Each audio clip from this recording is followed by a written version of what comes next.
So I will stick with the written speech. 존경하는 미국과 전 세계 Respected leaders representing the religious, political, journalistic, and academic spheres of America and the world, ladies and gentlemen. 오늘 만감의 1,000 emotions crowd my mind as I stand here today. 34 years have passed since I first set foot on this land chosen by God. I came here to uphold God's will to make America a foothold for world salvation by reviving Christianity and bringing reconciliation to all religions. Some of you who are sitting here may remember the warning I proclaimed when I first arrived in America. I boldly declared to the American people, if there is an illness in your home, do you not need a doctor from outside? If your home catches on fire, do you not need firefighters? God sent me to America as a doctor to heal this wounded land. He sent me to America as a firefighter because this house is on fire. In the early 1970s, I called the 270 million people of America to a great awakening. My day of hope, speaking to a visited 21 major cities throughout the United States. I warned the people then that God was leaving America. I clearly stated that America would not have any hope if it did not end the racial strife between blacks and whites, reverse the moral degradation of its youth, stem the tide of self-centered individualism, resolve the problem of communism, and bring reconciliation among religions. The solutions to these problems could not be found in the federal government or in the schools. I called upon enlightened religious leaders to come together, surmounting differences of religion and ethnicity, to combine their strength and address these issues. Now, 30 years later, what do we see in America? Only God knows the sweat and tears I shed in America as I labored to establish world peace. You who are here today are the chosen fruit of that sweat and those tears. Yet, a thorny path still awaits this nation. I, Reverend Moon, am not an American. In accordance with God's command, I have returned to Korea to lead His providence, to restore my homeland to God. The future of this nation is now in the hands of conscientious leaders like you. Who else shall save this nation? Where else but among the people gathered here can we find a politician who would willingly sacrifice him or herself for the future of this nation? Or professor who would spend sleepless nights anguishing over his problems? You are the only ones who can do it. You must stand up now and become the locomotive that leads America's 270 million people. In this regard, I would like to convey a portion of a new understanding given by heaven for this age, titled God's Providence to Establish the World Transcending Religions and Nations based upon the absolute values of true love. Please engrave this message in your hearts. Let its teachings give you direction and a purpose in living for the sake of this nation and humankind. This message is not only for you and for the people of America. It is the new decree of heaven, the absolute unavoidable truth, to be declared to all 6 billion people of the world and even throughout the spirit world. Ladies and gentlemen, what was God's purpose in creating human beings? The omniscient, omnipotent, and omnipresent God did not want to live in solitude. He wished for counterparts whom He could love. These are human beings. He created the cosmos in stages to make an environment for human beings. And on that foundation, He created humankind to receive His absolute love. God created us to be His children God's desire for us is unlimited. Out of love, He desires for human beings to become even better and greater than Himself. Don't all parents wish for their children to surpass them? This is the tradition of parental love with which God has blessed us. God's purpose of creation is to experience complete joy in seeing His children grow to maturity in a true family, marry under His blessing, and multiply true children who will build a true ideal heaven on earth in which to live eternally.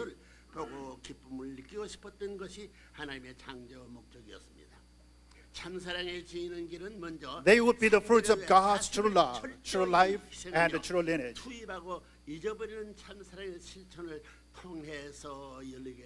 Does America today resemble God's ideal of heaven on earth? Can you Americans say that you possess God's true love? I am here to teach you the path to becoming the owner of God's true love. We become owners of true love through practice. How do we practice true love? By giving first. By investing completely for your beloved, sacrificing and not remembering what you have given. In the beginning, God practiced the true love. Before God created human beings, He first established the standard of absolute faith, absolute love, absolute obedience. Then He invested Himself 100%. These are absolute values of love. Thus God established the principle that any true relationship must be founded upon these true love's absolute values. You cannot become an owner of true love by yourself. You must be in relationship with a counterpart. Thus a man and woman can never become parents without having children. And it is the parent-child relationship where we practice the absolute values of and become owners of parental love. This principle also applies to God. In order for God to stand as the owner of absolute love, He needs human beings as His true children. He practices the values of absolute love as He relates with them as His object partners of love. Ultimately, the relationship between God as the subject partner and the human beings as object partners become absolute, creating the realm of unity and perfection. The principle applies throughout the universe, but has been sadly misunderstood. Mistakenly, we have been taught that the strong always devour and exploit the weak. The theory of the survival of the fittest, the so-called law of the jungle, is rooted in the Hellenistic worldview. It is fundamentally wrong. It's proponent to overlook the absolute values of living for the greater good that aim for the perfection of every creature, allowing all to be owners of love. The owners of true love lives for the sake of his or her counterpart, investing true love and forgetting ever having invested. The counterpart responds to that investment of love with complete submission. If there is love excluded from this equation, only the concept of struggle would remain. But God's principle of creating does not base existence and the development upon exploitation. Rather, He creates through a mutual process of giving and receiving. As the partners unite within a greater harmony rooted in love's absolute values.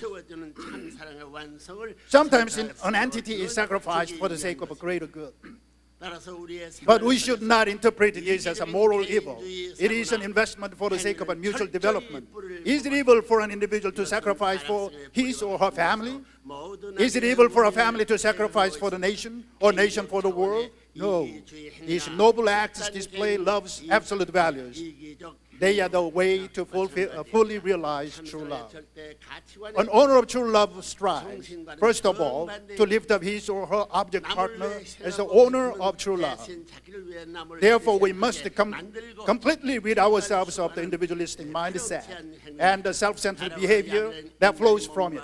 This is the root of fallen nature and the cause of evil. This applies to an individual's self-centered behavior and to collect. Through the fall, Satan diabolically injected self-centeredness into the mind-body relationship. He planted this poison mushroom in the human heart. Although the embrace of self-centeredness may lead to a beautiful appearance, worldly fame, and earthly comfort, it is a trap enter it recklessly, and it leads to addiction and a life of suffering that is difficult to escape. Consider your physical body. All the elements of your body were already present in your parents' sperm and ovum. You were born from the love of your parents. 99.999% of the body came from your mother's bone, blood, and flesh. Your father's sperm provided the other 0.001%. You must acknowledge the fact one is an exception to this. In this respect, there is nothing that we can call our own, nothing that can justify self-centered individualism. Everything exists in relation to its complement. When we say front,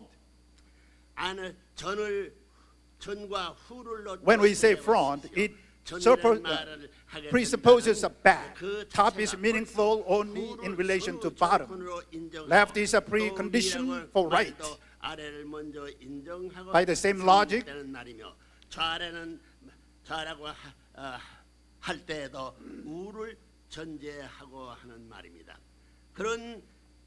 logic, masculine presupposes the existence of feminine. The moral lesson is that men are born for the sake of women, and the women are born for the sake of men. Without man, there is no need for women. In the same way, without women, man cannot claim any value to their existence.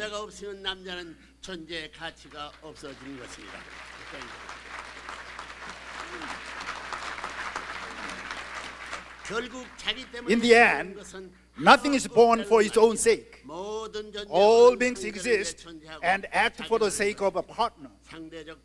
This means that God created all things to move toward the ideal of His kingdom through the operation of mutual relationships. Consider a human being's five senses. Do your eyes exist to gaze at themselves? No. Our eyes, nose, ears, mouth, and hands were created to sense others. What force energizes our five senses to sustain our life and maintain our activities? It is the force that exalts the values of true love. Our five senses are nothing but essential tools that exist in order to practice true love. Nothing comes into being for its own sake. A life for the sake of others, giving and sacrificing through love, and perfecting the ownership of love through willing submission is a life aligned with God's ideal of creation.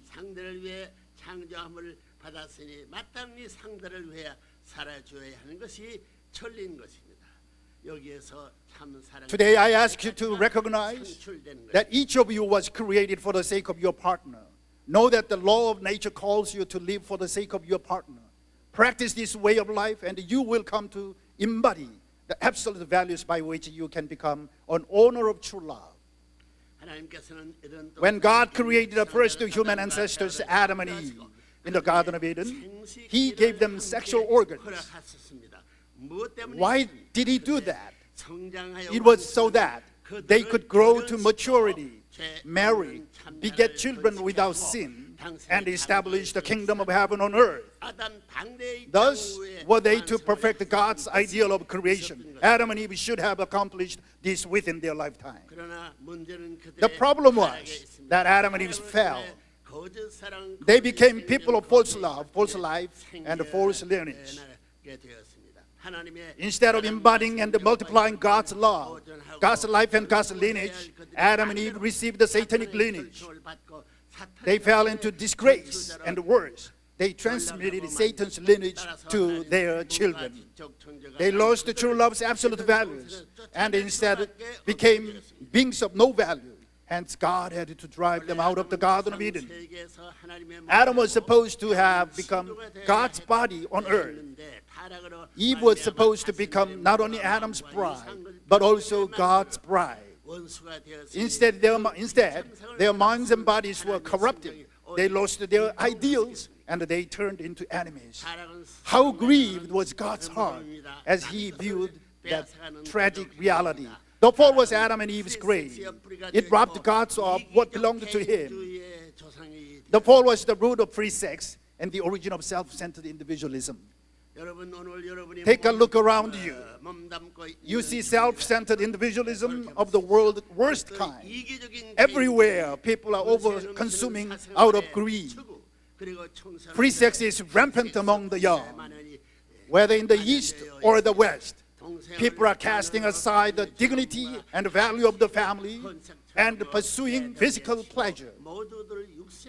Millions fall into drug addiction, contract deadly diseases, and meet tragic ends. The conscience does not desire a decadent and meaningless life.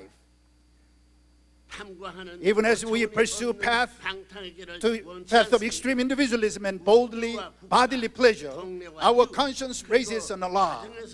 Every person has a God-given original mind that longs to live in a universe, nation, neighborhood, and a family wrapped in the loving embrace of parents and siblings. Still, we continue to walk contrary to the original mind's desire, and eventually the conscience burns out. Faced with the inescapable conflict between the body's selfish desires and the conscience, we deaden the pain with escapist drugs, and in the extreme, resort to suicide. Our lives testify to the truth of the proverb, "You shall reap what you have sown." What seed did Adam and Eve sow in the Garden of Eden? They planted the seed of free sex through an illicit sexual relationship. That is why it is written that after they fell, they hid their lower parts. In the last days, the time of harvest, rampant free sex among young people will surely manifest throughout the world.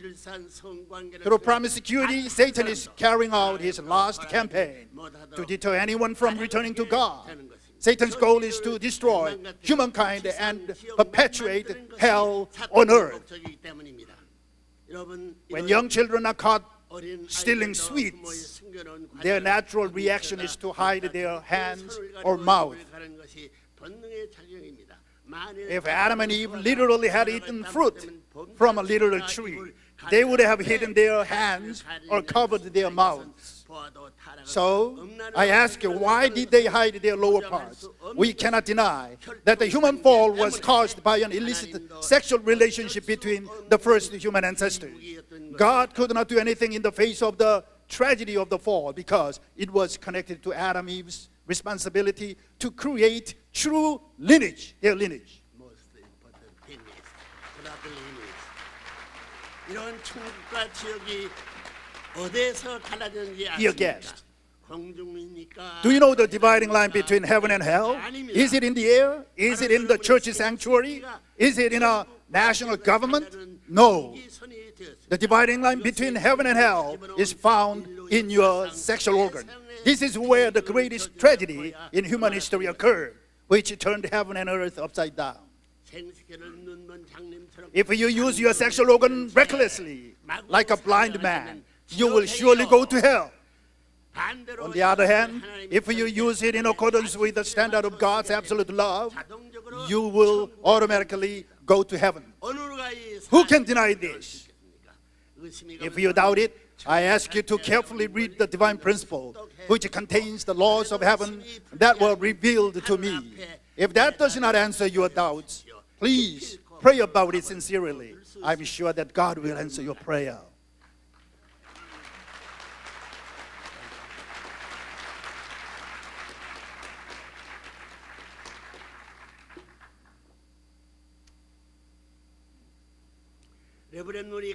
Hundreds of thousands of young people throughout the world who have accepted the teachings of the Reverend Moon have ceased engaging in free sex. The message of the pure love movement, which advocates absolute sex, is now spreading like wildfire. While free sex is based upon false love and motivated by the selfish desires that come from Satan, absolute sex is the expression of absolute love centered on God. Literature, films, and the media have been highlighting and fanning the flames of free sex. Now, however, leaders of all spheres of life including politicians, businessmen, writers, journalists, and the religious leaders, must stand as one to overturn the culture's obsession with free sex.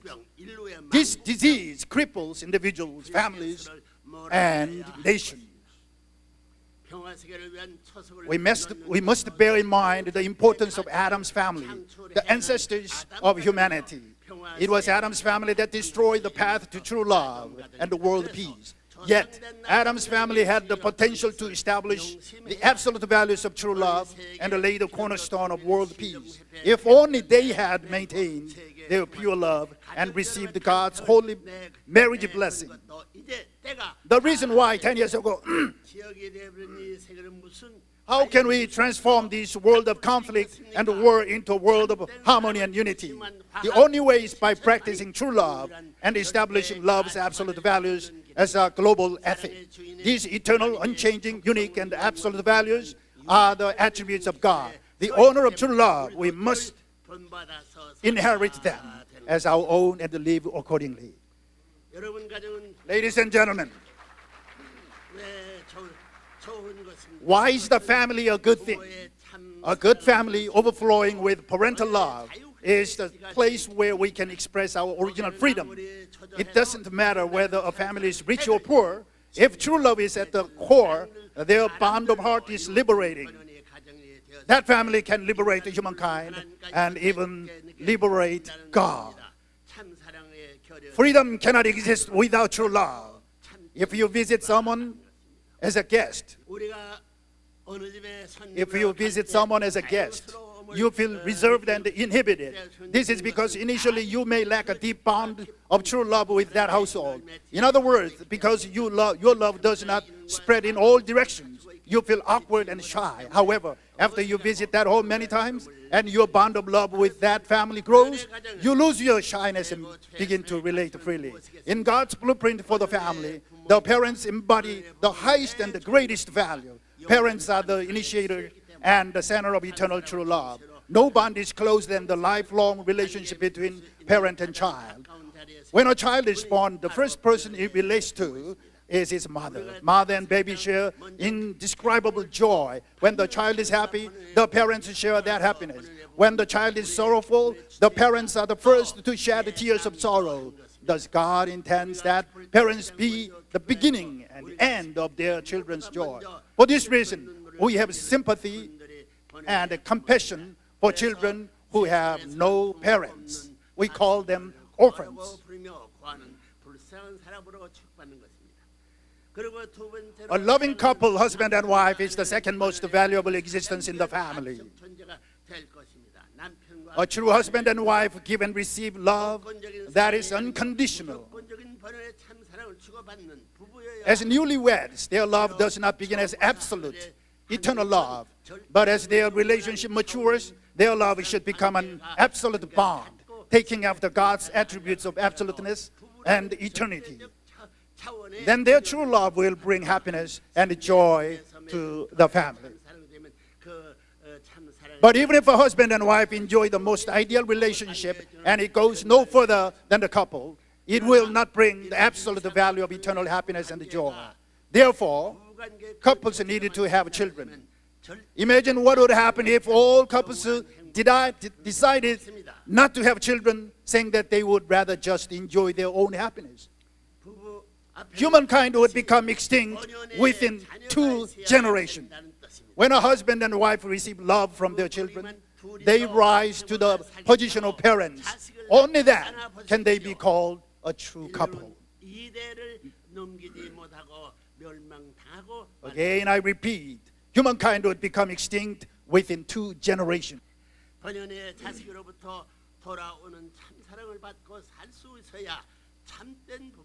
Only then can they be called a true couple. Therefore, in God's blueprint for the family, the third most important value is the true love of children for their parents. Children are to love and serve their parents with a bright and positive attitude, even as they seek to fulfill their goals and create a hopeful future for themselves. Their true love for their parents can become original love. adding pure and genuine value, and expanding the family's field of happiness. This is God's design for the family. It extends over 3 generations. God, first generation, Adam, standing in the position of second generation, and Adam's children, the third generation.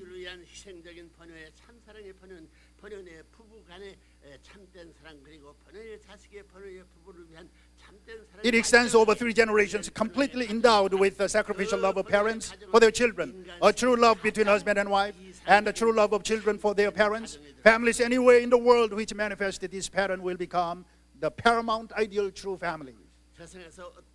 What kind of person does the world call happy? What is the basis of happiness? Does power and authority bring happiness? Does having tremendous wealth bring happiness? Does happiness come by becoming a world-renowned scholar or gaining a coveted position? None of these guarantee happiness.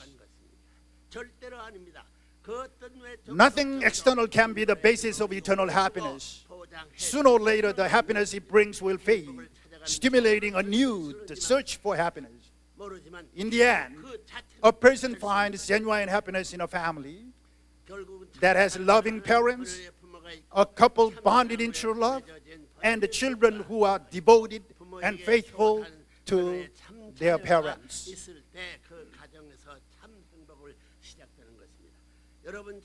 Ladies and gentlemen, what kind of place is heaven? According to the principle by which God created the universe, heaven must first be perfected on earth.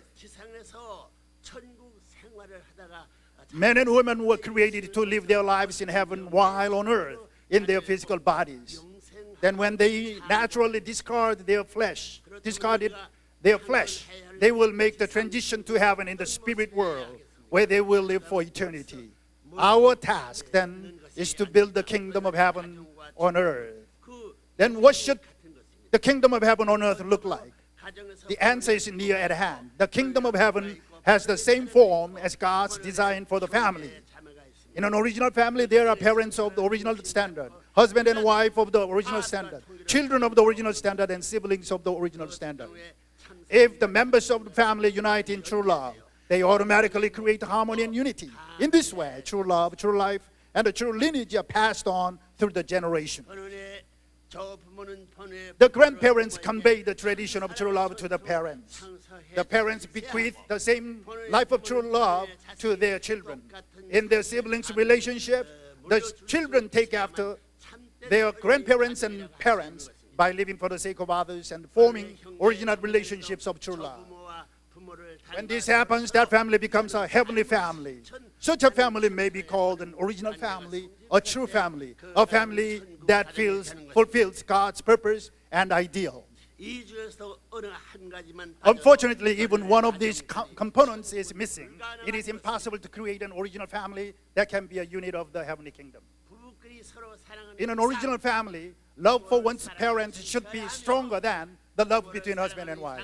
And the love for one's grandparents should be stronger than the love for one's parents. This sets up the tradition and the ethics of true love. The original family is the model of the kingdom of heaven. The parents are analogous to the leader of the nation. The children corresponded to the citizens of the nation. And the family's house and the property corresponded to the land of the nation. When the values of true love in the original family apply to the governance and the social life of the nation, that nation takes the form of the kingdom of heaven. Thus, the starting point of kingdom of heaven lies not in the individual or in the nation, but in the family. Once we enter heaven and are surrounded by our beloved family, we will not want to leave, though we see each other hundreds. Yet, heaven is not created in an instant. Just because the age has changed and the heavenly fortune is with us does not mean that heaven will fall from the sky and appear before our eyes.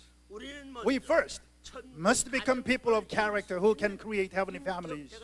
In other words, we must achieve individual maturity. The path to becoming people of character, to achieving individual maturity, lies in perfecting the harmony and unity between our mind and the body. Originally, we were created to live without any inner conflict. The mind is supposed to guide the body, while the body acts in absolute obedience to the mind. Thus, mind and body were created to function in perfect harmony. However, all human beings have inherited fallen nature as a result of the fall of the first ancestors, Adam and Eve. Humankind has lived in suffering because of the unavoidable conflict between mind and body that has its roots in the fall.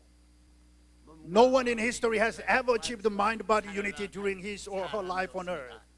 Despite the steady progress of God's providence of restoration and his determination to save humanity, not a single person has been liberated from the struggle between the mind and body and achieved individual perfection.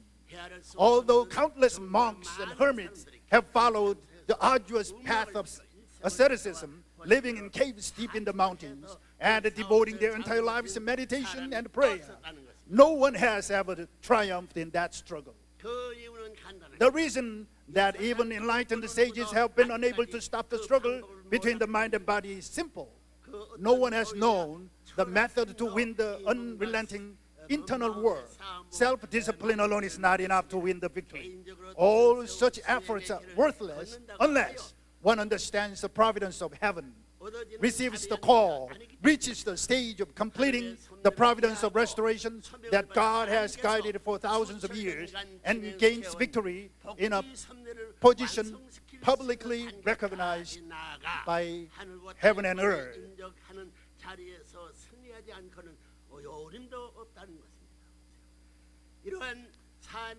2,000 years ago, Jesus came to the earth as a Savior, Messiah, and the true parent. As God's only begotten Son, Jesus had the mission to complete the providence of heaven and end forever the struggle between the mind and body. But when Jesus died on the cross due to the failure of certain crucial religious and political leaders in Israel to recognize him, he was no longer in a position to bring an end to the struggle between the mind and body. And even though Jesus took every opportunity to call on people to love their enemies, his teachings could not bring an end to the struggle between the mind and the body. Heaven can wait no longer. Heaven is now revealing all its secrets based on my foundation of victory. I have successfully completed the mission of the Lord of the Second Advent, Savior, and the true parent.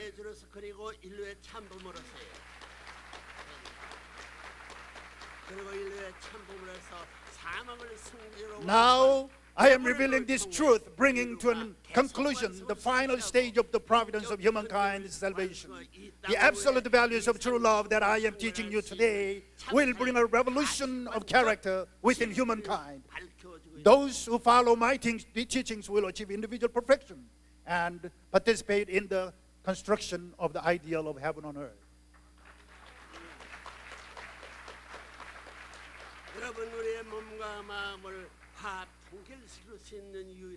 Dear guests, the only way to bring harmony and unity between mind and body is to live by the absolute values of true love. Live for the sake of others. Invest yourself with the true love and forget what you have invested. Practice this, and you will perfect yourself as the owner of true love. You will gain the authority of a subject in relating to others, and they will willingly submit to you in response. Unity of mind and body is impossible unless you live according to love's absolute value, where you give yourself for the sake of others completely. Please discard self-centeredness. It is the root of fallen nature. Ultimately, the realization of the kingdom of heaven on earth depends upon the existence of original true family. Individuals who have achieved the harmony and unity between the mind and body create such families. They will form a society, nation, and the world characterized by independence, mutual prosperity, and universally shared values, in which people live in harmony, focused on the greater good. Unity between mind and body means to live in absolute obedience to the voice of the conscience. The conscience is like the root of the mind. You must listen to your conscience that arises from within your mind and be able to modify your course of action at any time, anywhere, while remaining as clear as crystal. This is a necessary condition for becoming a true parent, a true teacher, or a true leader. No matter how strong the desire of body, if you cannot, you better control your body through fasting and asceticism. If clear water continually flows into a muddy pond, eventually the pond will become clear. Ladies and gentlemen, do not cause your conscience any more grief. Don't disobey its call. Disobeying the voice of your conscience only brings sorrow to your heart. It brings sorrow to your parents, to your teachers, and even to God. Instead, cultivate a joyful mind. Although you may be lonely and appear miserable in the eyes of the world, create an unbreakable bond with your mind and try to be your mind's best friend. Within the harmony and unity of your mind and body, you will discover a world where all of heaven and earth are spread out before your eyes. In a state of mind and body unity, your conscience and body enter a realm of resonance. Referring to this dimension of mind, the Buddha said, "Throughout heaven and earth, I am my own Lord." Ask your mind if God is dwelling in you, and it will tell you. You will reach a state in harmony with nature, able to communicate freely with animals and plants. You will be able to converse freely with the beings of the spirit world. You will thoroughly prepare yourself for eternal life.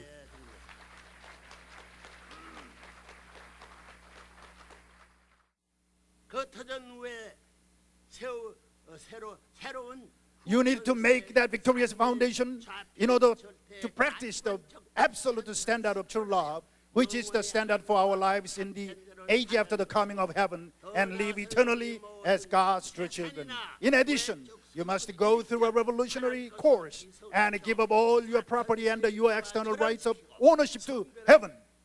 Then once you have cut off all ties to the satanic world and separated yourself from Satan, you will inherit heaven's blessing.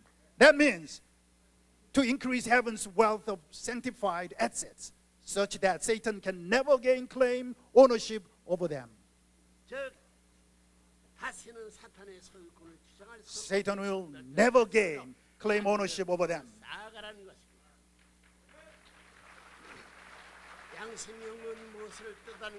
What is the revolution of conscience?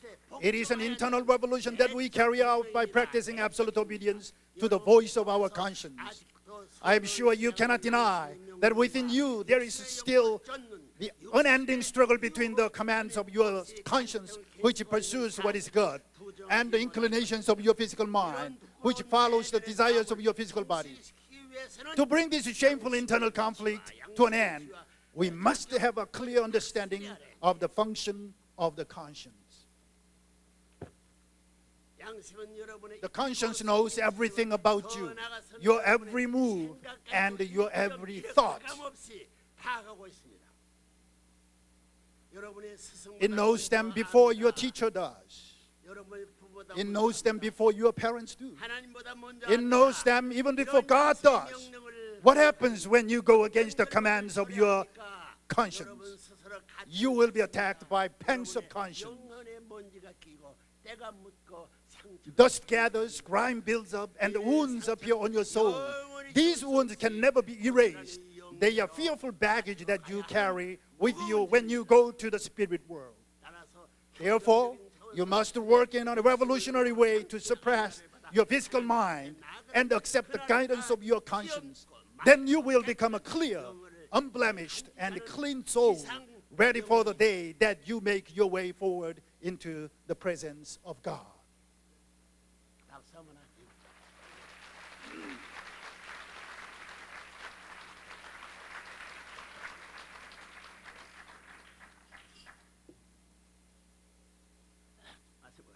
신정영매의 뜻은 무엇이겠습니까? Then what is the revolution of heart? 하나님께서는 I have said that God created human beings as His children. 그렇다면 What then 하나님과 is the connection 여러분을 that 묶어주는 주는 binds each of you to 무슨 God? 뜻이겠습니까?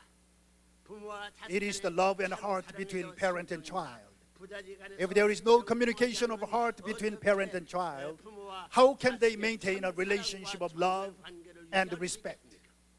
수천 년간 Yet human 타락의 beings, 영향 속에 having lived for thousands of years under the influence of the fallen realm, are still slaves in our hearts to false parents, false love, and a false lineage. 이 굴레를 If we are to escape from this yoke, we must constantly live lives of true love, practicing forgiveness and always giving to others. That way we can get rid of Satan. Through this process, we are able to return to the realm of God's ownership based on the heart. If your heartstrings are still tied to selfishness, have individualistic inclinations, or are in pursuit of the vanity of the satanic world, you will end up on a path of hopelessness and grief. On the other hand, if you live for the sake of others, always constructive, always seeking to be the first to yield and the first to give, your heart will be tied to the heart of God eternally. In sum, you must completely cut your ties with the false parents, receive the holy blessing of marriage from the true parents who have appeared in this world as the substantiations of the invisible God, and secure heaven's true lineage.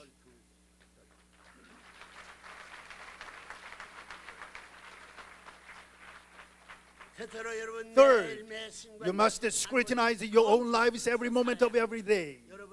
I'm sure you all had experience back when you were in the school, looking at a problem on an exam paper and not being able to make up your mind whether a particular answer was right or wrong. The same is true with your lives.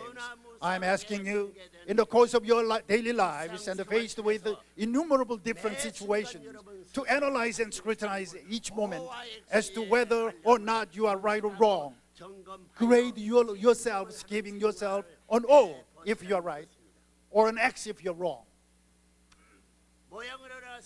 Whenever you give yourself an O, it means you met the situation in an affirmative and a hopeful way. Most likely you set a vertical axis that extends up to heaven, and you lived as at high noon without casting any shadow.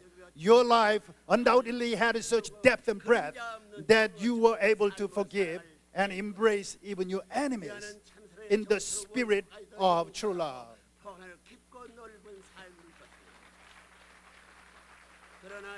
Whenever you give yourself an X, however, it means that you acted shamefully.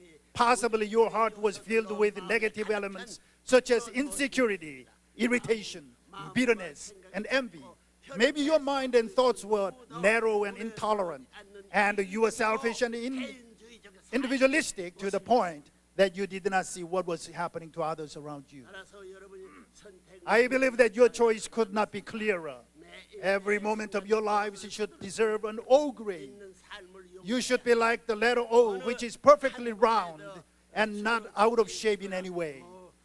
You must come to have the form of an O, which forms a 90-degree angle with the center, no matter where it is placed.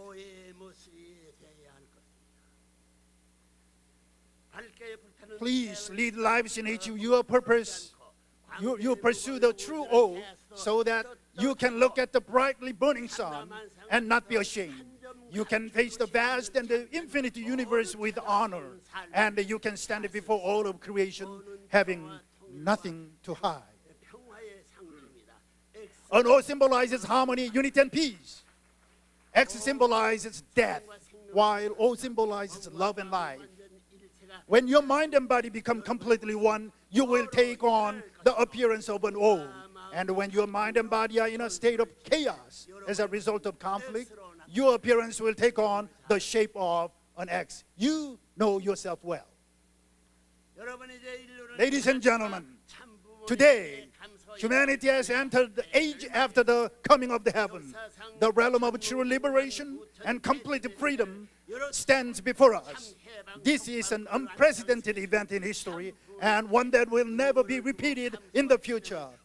Shall we return gratitude and glory to God and the true parents for making this day possible? 과감히 하늘의 귀한 선 앞에 빈장은 다가로 일어서요. Now the time has come for humanity to boldly break out of the fallen realm. 여러분 Please. 이 자리에 Give careful thought 오시게 되어 to the reasons you are here today. 깊이 생각해 보십시오. 주최 측의 Is it simply because you received an invitation from the sponsors and therefore you came to attend a banquet? 이제 하늘의 서명을 받았습니다. Whether you desired it or not, you have been called by God. 이 자리에선 레브론 문이 16세 Just as I suddenly received heaven's call as a young man of 15 and began a 7-year course of blood, sweat, and tears for the sake of bringing true liberation and complete freedom to God and for the sake of saving humanity from Satan's yoke. 여러분도 이제는 So, 초정 you also must now go forward determined to offer your lives in order to accomplish God's exalted will for the liberation and complete establishment of the world, transcending religions and nations. That's the way we go beyond the Satanic world. 여러분 저 덕력을 하늘 Ladies and gentlemen, heavenly fortune is now shining upon this world as the sun that rises powerfully in the eastern sky. The darkness that has covered this earth for tens of thousands of years has now been dispelled. The heavenly decree has already taken root in your hearts. It is the path, your destiny, that you cannot avoid. Be strong and rise up. The time has come to truly experience the meaning of Jesus' teaching. Says, whoever wants to save his life will lose it, but whoever is willing to lose his life will find it. All of us, without exception, including myself, are bound to go to the spirit world someday. I sincerely ask you to engrave tonight's message on your heart, that from this time forth, you will live a life that will not leave you with any regrets. The heavenly discourse that I have given tonight is my last message to God's chosen nation, America. I pray that God's blessings be upon you, your family, and this nation of America for all of eternity. God bless you. Thank you.